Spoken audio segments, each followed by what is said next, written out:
reviewing TV trash for 5 years now, that means something pretty significant. I clearly have no life whatsoever. Yep, it's actually been 5 years since I started this crazy trip of reviewing TV shows with that first review of Stripperella in February 2010. As my longtime viewers know, I've spent this anniversary reviewing either another show from that infamous Spike TV animation block that Stripperella was a part of, or another bad show that Pam Anderson starred in. But, as you all are certainly aware now, Baywatch! It's reached the point where we've just run out of all those shows. Baywatch! So, I'm not really sure what I could possibly review for this one. You never did Baywatch! Alright!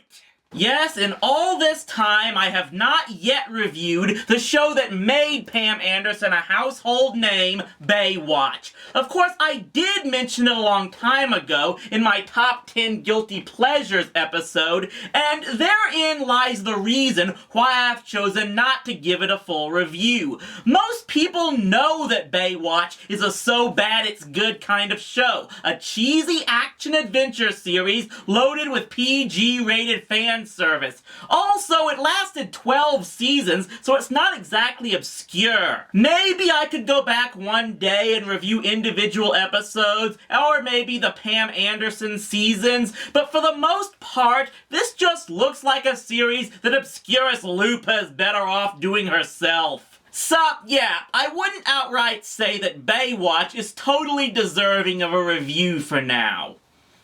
Baywatch Nights, on the other hand!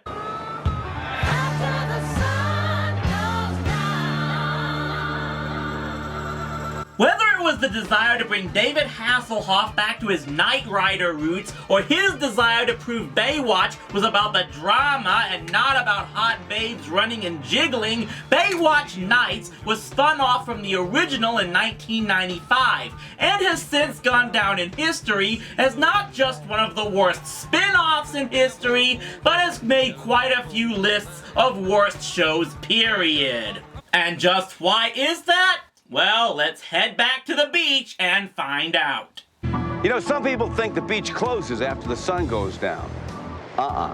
That's when it really starts to heat up, especially if you're a PI. Now, I know what you're thinking. Mitch is a lifeguard. What does he know about being a PI?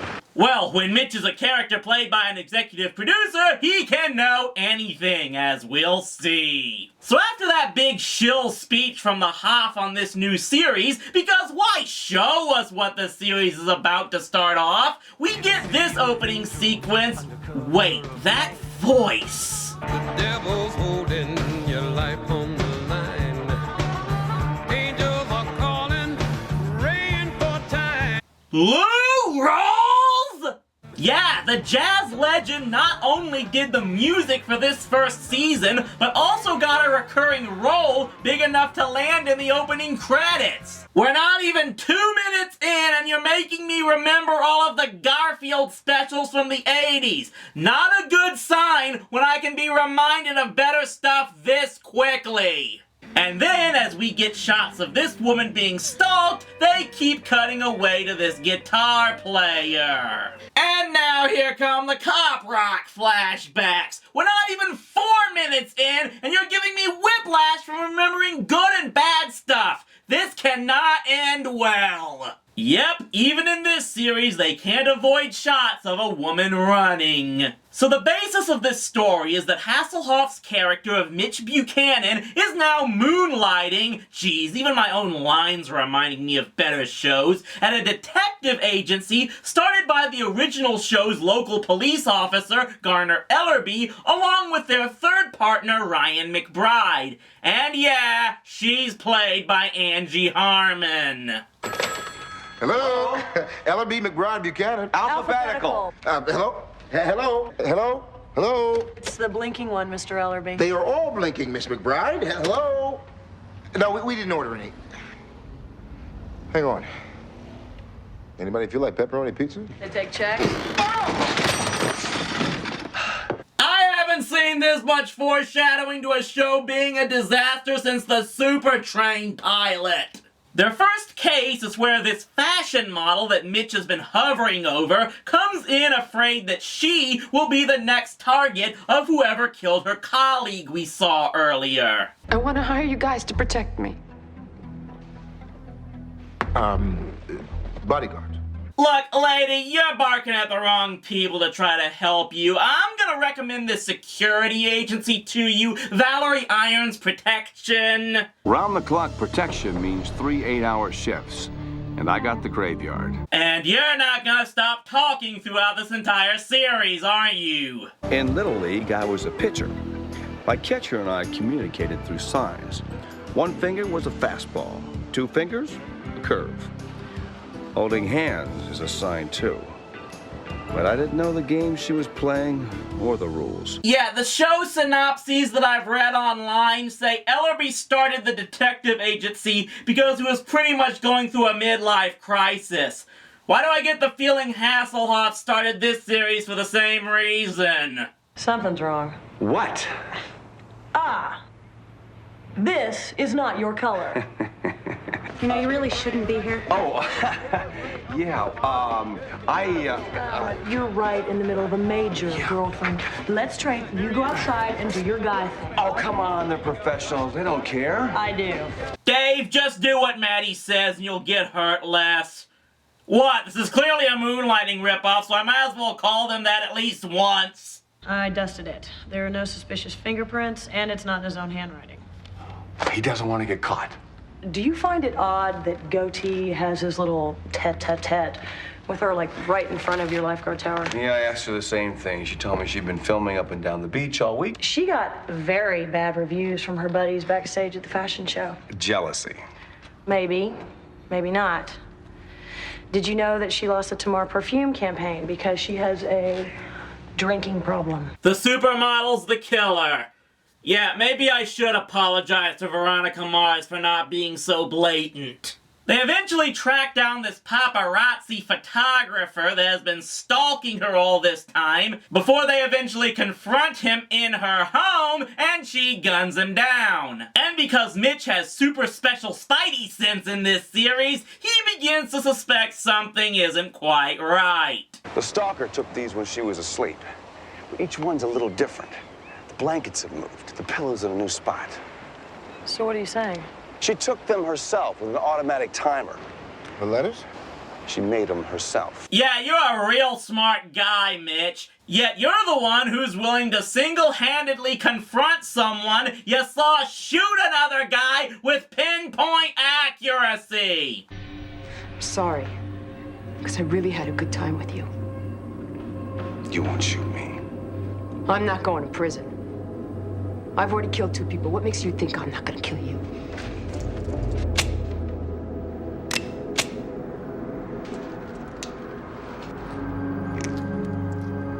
Okay, that's just cheating. We could have had Ryan sneak in and get the drop on her, but no, we have to make the Hoff look like the big damn hero. I wonder if that's gonna be common in this show. Failure is not in my vocabulary. But as I sat at nights feeling sorry for myself, I realized that my first case as a PI was about as successful as my first day as a lifeguard. The most eerie thing is just how much foreshadowing to the show that is. Now, I riff on it, but the truth is, this show's first season wasn't really that bad. There were quite a few episodes that involve Mitch and Ryan going undercover, like Mitch having to pose as a gigolo and then a drag queen, and Ryan having to work for a phone sex line. Yeah, there's a lot of cheese as well as cheesecake, but it does look like a standard corny detective show that would fit right in on 80s primetime. So what happened to make this show so infamous? The second season happened, with one big old dose of our good friend executive meddling. The show's first season didn't draw the ratings the producers were hoping for, especially compared to the original, so they decided the way to turn things around was to turn the show into the X-Files. I couldn't kid about that if I wanted to. Ellerby was dropped as a character from this series and was essentially replaced by this police detective named Diamant Teague, played by Dorian Gregory, who I'm guessing shared a class with Fox Mulder at Oxford at one point in time because he pretty much has the same theories as him. Let's talk about the woman you rescued. The words she kept repeating. A Jogan. Every culture has one. A legendary creature which is the embodiment of all that is evil. In America, it will become known as a Kardashian. Ryan is still on the show, but I don't know if it's even mentioned what she does now. I think it's supposed to be hinted that she and Mitch still have the detective agency, but the agency is pretty much never mentioned, which often doesn't matter, as her presence is reduced for quite a few of the episodes. In fact, the first two almost have the same format, where Teague comes to Mitch for help on this inexplicable case of his, and then he and Ryan are left on research duty while Mitch throws himself and usually this other new character named Griff Walker into the fire. I think that woman's from the Argo Z. The freighter that sank. It had a Malay crew. She's Malay. Maybe the captain's wife. It sank 3 weeks ago.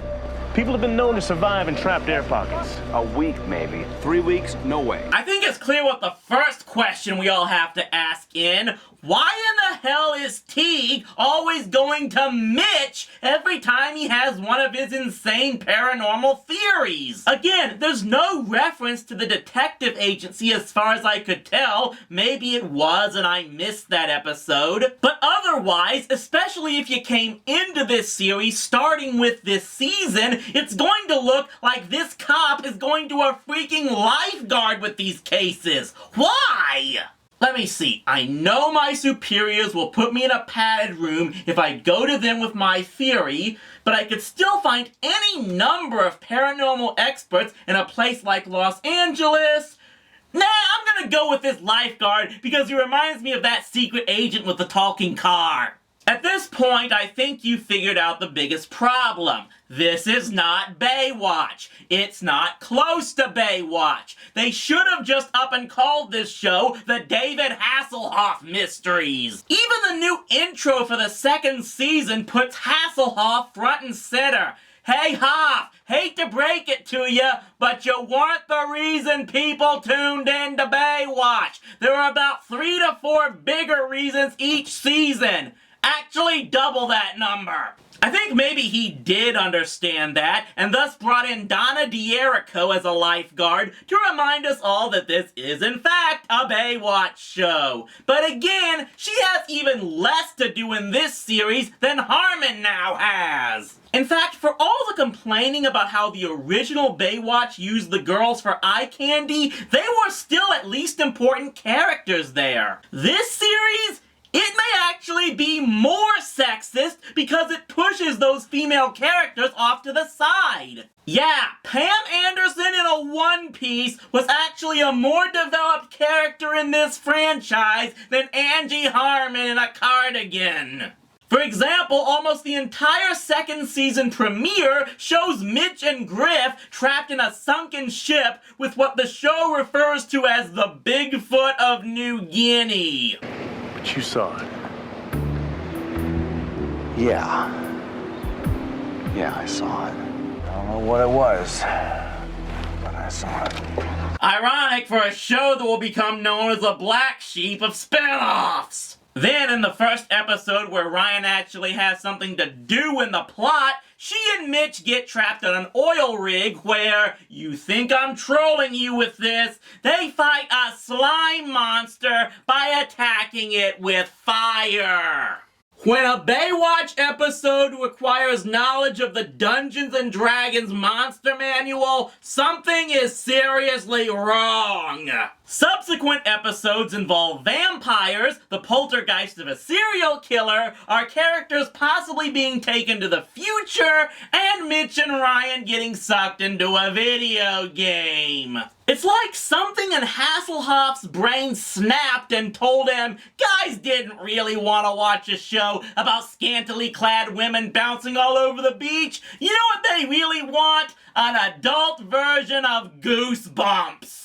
If there was some ultimate motive that Teague had in bringing in Mitch on all these cases, it was never revealed as far as I can tell, even though it's pretty clear Hoff and the producers knew they weren't getting a third season. The last episode was this really freaky mishmash ripoff of Dorian Gray meets Psycho that brought back Ellerby and made it look like Ryan had sacrificed herself to save Ellerby's wife, but no, she was inexplicably alright. But I'm guessing she was so fed up with this paranormal crap after this that she changed her name to Abby Carmichael and moved to New York, while Teague changed his name to Daryl Morris and moved to San Francisco. I heard you say that you really love me. Well, I know. I think what you heard was that I'd really love to see you again. That's what you heard.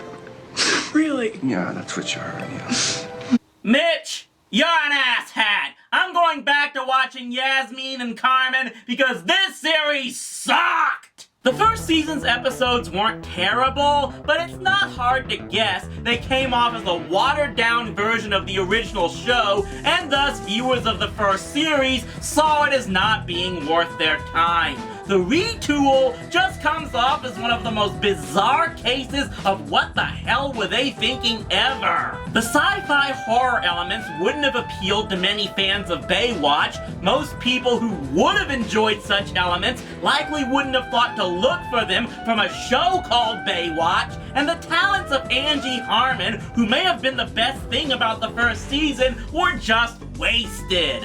This was a passion project for David Hasselhoff, pure and simple. His desperate attempt to try and prove that people watched Baywatch for him and not his bevy of swimsuit-clad bombshells. And the response from the public to that was loud and clear. Kinda makes me think that Pam Anderson's boobs are among the few things bigger than Hoff's ego. Chief, we're getting flame messages by the truckload here. What? From who? Germany. All of Germany. Happy 5th anniversary to me.